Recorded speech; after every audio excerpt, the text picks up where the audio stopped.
Welcome to another episode of Healthy, Wealthy, and Wise Retirement Podcast, where certified financial planner Lauren Sherman shares thoughts on having a healthy mind, body, and spirit, an abundance of wealth inside portfolios and out, and lessons learned from clients and mentors over the years. Welcome back, and thanks for joining me for another Healthy, Wealthy, and Wise Retirement. This week's topic is for anyone trying to figure out how to claim their Social Security benefits. Even if you've already done this, don't tune out just yet, as I have a fun little quiz for you to test your knowledge. We're going to cover a lot today, so hopefully we have a little bit for everyone in today's episode. With that said, Social Security is too big of a topic to tackle all at once, so stay tuned for a soon-to-be-released episode where we dig into the taxation of Social Security, and I'll do my best to wrap that one up with a few concepts we don't cover today. Before we jump into our quiz, let's start with a few warm-up questions. We will talk through 3 different scenarios and how each person filed for their Social Security benefits. As I discuss each scenario, think through whether you believe they made the correct filing decisions or if you think they made some mistakes. If you pay close attention, you might even notice a couple of the answers for the quiz we will go over next. First, scenario number 1. In this scenario, both husband and wife were very healthy when they reached age 62, which is when they could first start collecting their Social Security benefits. They had a fair amount of income from their pensions, and they had enough assets to draw from if they needed more money. The husband's Social Security benefit was going to be substantially higher as he contributed to Social Security for almost 40 years while his wife mostly worked at home. They decided to both wait until age 70 to start collecting, but sadly, they both passed away unexpectedly prior to then, and neither collected a dime from their benefits. Our second scenario features a single woman. She had a long-lasting and high-paying career, so she had maxed out her benefit amount. She saw all of the problems our country's government was in, along with a national debt that worsened by the day. She decided that it was just a matter of time before Social Security was bankrupt, so even though she was healthy with longevity in her family, and she had plenty of other assets to use if needed, she decided to start collecting while there was still something to collect. So she started her benefits as soon as she could at age 62. Our single woman in this scenario number 2 ended up living a long, healthy life and passed away at age 90. Our third scenario features a single man with a handful of health problems and little to speak of in terms of assets.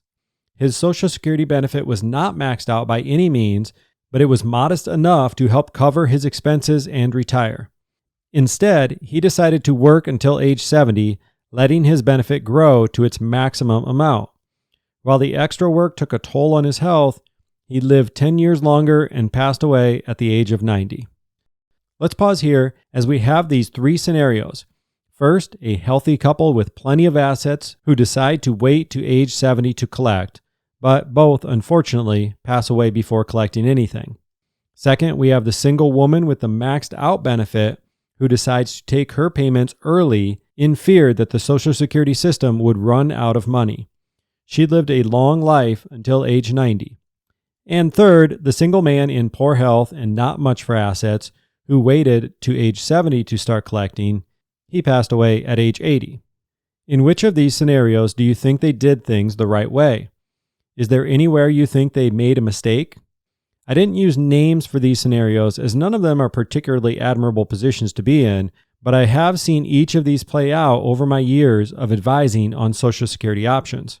Let's dig into each scenario one by one, and I will share my thoughts. In our first scenario, with the healthy couple waiting to age 70 to collect, they pass away before receiving anything, so it's easy to use hindsight and say they made the wrong choice. However, I think we need to separate the logic of their thought process and look at this independent of the result.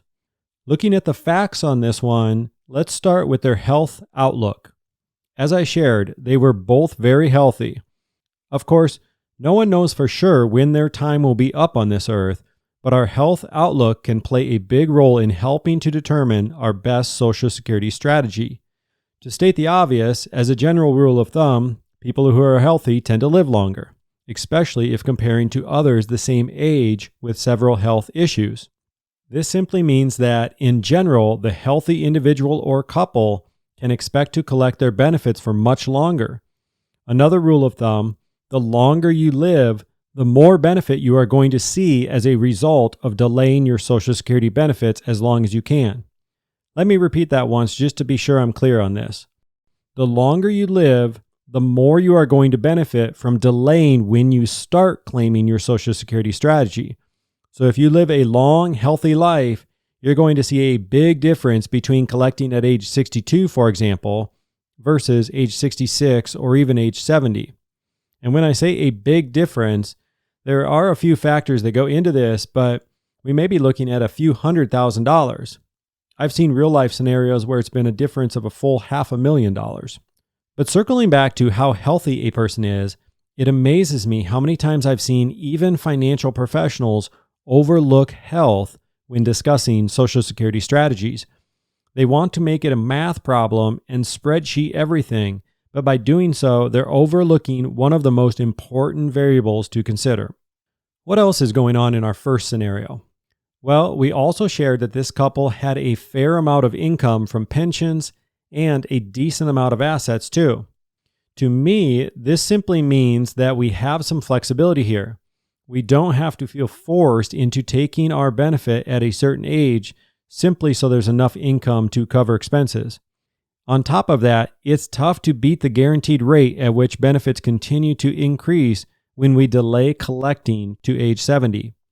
Why would we put assets at risk seeking a return that the government is willing to offer as a guarantee? We will touch on this a bit more later, but I wanted to get you thinking about that question. So far in this first scenario, we have two pretty good reasons to defer collecting benefits to a later age, likely 69 or 70. The third variable that we shared about this couple is that one spouse was going to have a substantially higher benefit. In this case, it was the husband. Why does this matter? Well, it specifically matters as to when the husband decides to start collecting his benefits. If he passed away before his wife, which, just from a pure statistics standpoint, this is what happens more often than not. But if he were to pass away first, she would be able to collect his benefit thereafter. By letting this benefit grow, since he waited to age 70, he creates a much higher income that he would leave behind if he dies first. Now, spouses do not have to choose the same age to collect. So if this couple were to do anything differently, of course, without knowing when they would pass away, you could argue that the wife would have been fine collecting her benefit at her full retirement age instead of waiting to age 70. I don't think there's a right or wrong answer here, but given her healthy outlook, I would favor waiting as long as she could. But once again, we're splitting hairs a bit, and she'd be okay either way. In order to truly address this as best we can, we'd have to look at other variables such as their tax and income planning and take their risk tolerance into consideration.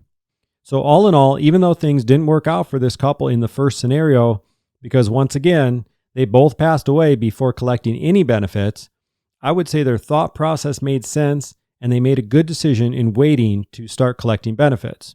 Let's move on to the second scenario. This was our single woman who worked for a long time in a great paying job. This is important because she contributed a lot in Social Security taxes over the years, so she maxed out her benefit amount. I mentioned that she was healthy and had longevity in her family, and also that she had enough in other assets to use for income if needed. In a lot of ways, this scenario is similar to our first, except she is single rather than married, and she made the opposite decision to collect her benefits as early as she could at age 62. Her reasoning was less about planning for income needs, tax planning, or really any retirement planning at all, but rather a belief that Social Security may not be around forever, so she better get some while she can. And actually, this is something I hear from retirees somewhat often, and I can understand where they're coming from.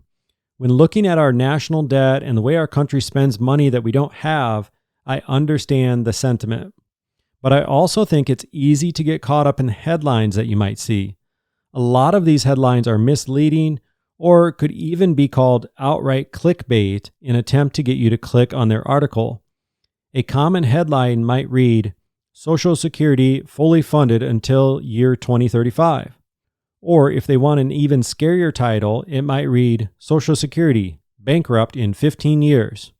But the reality is, when we hear that Social Security is fully funded until year 2035, which, depending on who is doing the estimates, you will likely see that it's fully funded until somewhere around 2035 to about 2040 right now. But when they are giving us these estimates, that means Social Security is fully funded without any tweaks to the system at all. While this is still concerning, there are several variables our government can tweak to ensure that Social Security sticks around much longer. We know this because they've already done this in the past. For starters, Social Security was signed into law in 1935 by President Roosevelt, and at that time, it was just a 1% payroll tax on your first $3,000. On average, people were only living to roughly age 60 or 62, so from that standpoint, Social Security was designed for those living longer than expected. And when they did live longer than expected, people would often only collect a few years before passing away. So getting back to some of the adjustments our government has made to keep Social Security afloat, they can increase the tax deduction from your paycheck. This can and likely will happen, in my opinion. They can also push back the age in which you qualify for full benefits. You may remember when the age used to be 65. Now, many of you listening won't qualify for your full benefit until somewhere between age 66 and 67. If they start to push this back for those who still have many years before they are eligible to collect, let's say to age 68 or 70, this can immediately give us another 30 to 50 years of keeping Social Security fully funded. They can also reduce future increases to your benefits, lower the maximum benefit allowed, increase how much the actual benefits are taxed, and any number of other variables. Adjusting these variables tends to affect those who are 20, 30, or more years out from their Social Security age. But what it never seems to suggest is that we should collect early now just because we fear the system is going to run out of money. So all in all, that's a long-winded way of saying that most experts in the Social Security field would say that our single woman in this second scenario could have made a better choice. This is in part because on average, a healthy 65-year-old woman has a 50% chance of living to at least age 90. Of course, if she has all of this information and still wants to start collecting early, that's 100% her choice and perfectly okay. It's just that often people make this decision without all of the facts, or they're looking at some of the scary headlines out there and making a decision based on fear.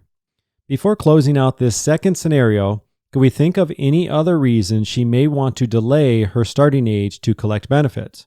One that likely doesn't jump off the top of your mind is the possibility of marriage in the future. If getting married is of any possibility, then spousal or survivor benefits may come into play. This is particularly important since her benefit is maxed out.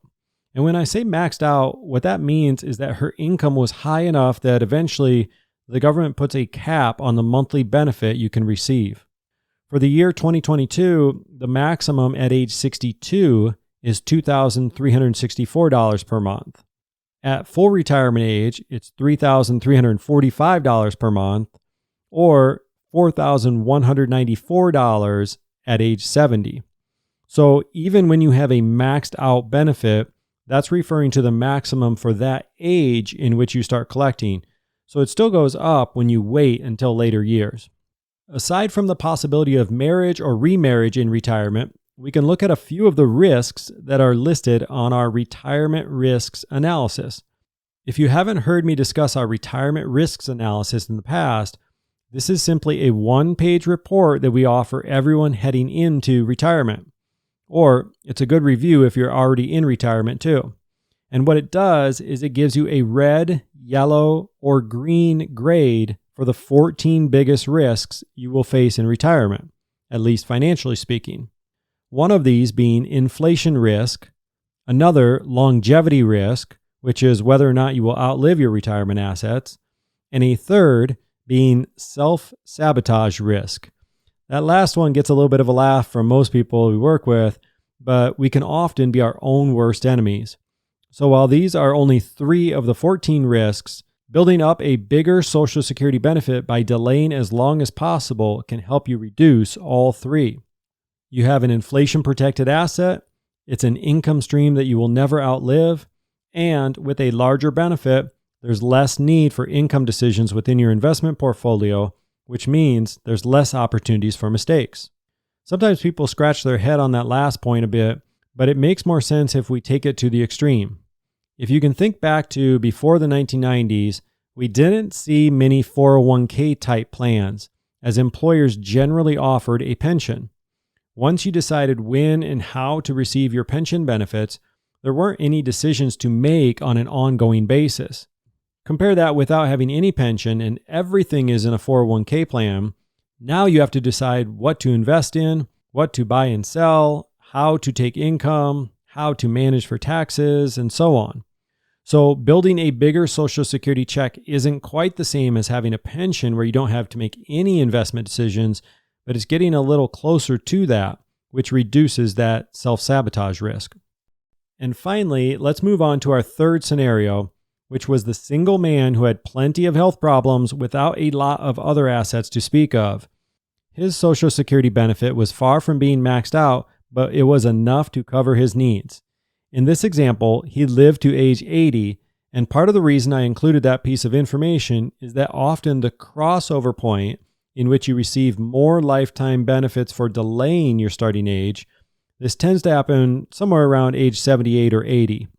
So even though he broke even or perhaps even came out ahead a little by delaying his starting age, given the fact that he was single and in poor health, there's a good chance that he would have been better off by starting his benefit at his full retirement age of 66, or a case could even be made that he could have started as early as possible at age 62. Sometimes I will chat with retirees who don't have a lot of assets saved for retirement, and their work is wearing on their health. In those cases, it's hard to justify waiting much longer than needed to start collecting benefits. Sure, their benefit will keep increasing by waiting, but we can only take advantage of this if we're still around to enjoy it. So for this third one, I don't want to say he made a right or wrong choice, but he certainly would have been justified by starting his benefits earlier. So hopefully talking through each of those three scenarios has given you a little more insight as to some of the variables to consider when deciding to start benefits. We are going to close out today's episode with a 10-question quiz. So if you are able, jot down whether you think each is true or false, and we will tally up your score at the end. Unless you are quick with your answers, you may have to hit pause after each question, as I don't wait long before revealing the answer. Number 1. My Social Security benefit will be the same amount regardless of when I start collecting. Hopefully this one ensures everyone gets at least one correct answer, as this one, of course, is false. Your benefit will be reduced the most if taken at age 62, and it will be at its highest at age 70. Number 2, my benefits increase with inflation. If you are getting really nitpicky here, you could say this is false because technically Social Security gets a COLA adjustment, which stands for cost of living adjustment. And critics of this approach point out that this calculation leaves out a few key metrics that make up inflation, which is why it may not always feel like your Social Security payments are keeping up with the true cost of inflation. But with that said, the main point to remember is that your benefit is not a fixed amount, and it does increase over time. So unless you are getting ready to correct me with a COLA adjustment, we will take true as the correct answer. Number 3, if my spouse passes away before I do, I will receive both of our benefits. This is often misunderstood as this is false. You will only receive the larger of the two benefit amounts, but not both of them. Number 4, Social Security's full retirement age is 65 years old. This was true for everyone born in 1937 or earlier, but for everyone listening to this podcast, this one is false, as your full retirement age will be somewhere between ages 66 and 67. One more note on this, sometimes the age 65 throws people off, as this is when you are first Medicare eligible. To confuse things a little bit further, when you apply for Medicare, you do so at the Social Security office or online at their website, even though the Medicare transition is a completely separate decision than when to start collecting Social Security benefits. Number 5, I can collect on my ex-spouse's Social Security benefits. This one is true, but with a few caveats. Your ex-spouse can be remarried, but you cannot be. Additionally, you must have been married for at least 10 years or longer. And last, you only receive 50% of their benefit if your ex-spouse is still living. If they pass away, you can collect 100% as a survivor benefit. And interestingly enough, if you are 60 years or older, you can remarry and continue to collect 100% of that survivor benefit. It's just that if you remarry while your ex-spouse were still living, the 50% would go away and you would no longer be eligible for survivor benefits. Number 6, if I wait until age 72, my benefit will grow even more. This one is false, as Social Security benefits max out at age 70. The age of 72 trips some people up, as this is when RMDs, or required minimum distributions, are needed from retirement accounts. There are a lot of rules and a lot of ages to remember for different situations, so I can see why some people get confused on this. Number 7, most people start Social Security benefits at age 66. This is a tough one. I almost hesitate to put this one in here, but this is false, as the most popular age, roughly 34%, claim at age 62 when they are first eligible. About 25% claim at age 66, with somewhere around 8% of people wait until age 70. From my perspective, this is one situation where it's probably best to go against the grain instead of doing what the majority of retirees do. Number 8, closing up with just a few more here. You must be a U.S. citizen to collect Social Security benefits. This one also stumps a lot of people, but this is false, as you only need to contribute to Social Security, or you could receive spousal or survivor benefits, so you actually do not need to be a U.S. citizen to collect. Number 9, only my spouse worked and contributed to Social Security, but I never worked outside of the house, so I will not have any benefits. This one is false, as a non-working spouse can still collect 50% of their spouse's benefit, or 100% of their survival benefits if that spouse passes away. Even if you did contribute to Social Security, if your benefit is less than half of that of your spouse, you can collect the larger of the two. In these situations in particular is when careful emphasis should be placed on growing that larger benefit as much as possible. If you are married, it's not just about you and your health, but about your spouse and their health that needs to be considered too. If this person were single instead of married in this scenario, the answer would likely be true, as about 4% of Americans are of eligible age but do not qualify for benefits. 10. And last, if I have younger children under the age of 18, they can start receiving benefits based on my Social Security benefit when I start collecting. I'm going to repeat that one. If I have younger children under the age of 18, they can start receiving benefits based on my Social Security benefit when I start collecting. From the sound of it, you would think this one is made up, but this is a true statement. If you know of anyone in their 60s who has children under age 18, this would certainly be information worth sharing, as many retirees and advisors alike are unfamiliar with this option.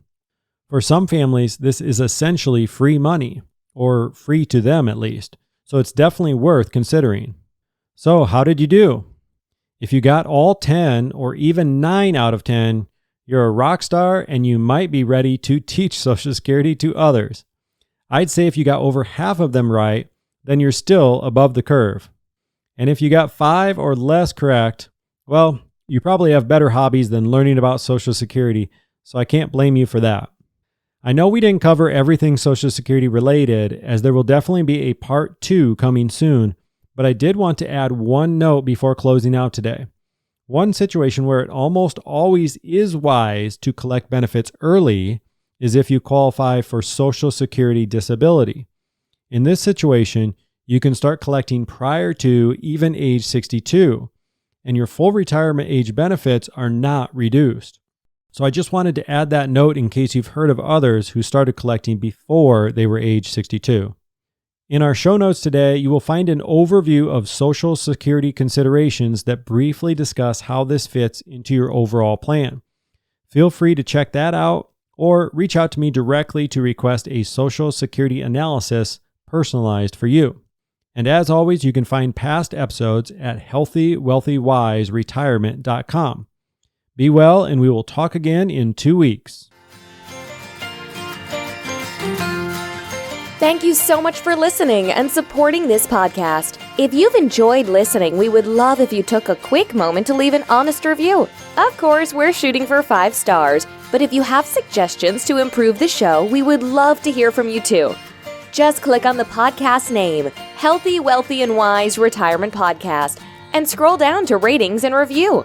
Thanks again for your support, as this helps us reach a wider audience and help even more retirees just like you. This podcast is for entertainment and informational purposes only and is not intended as a specific tax, legal, or investment advice. Lauren Sherman is a certified financial planner and co-owner of Integrity Wealth Management, an investment advisor serving retirees in search of their own healthy, wealthy, and wise retirement lifestyle.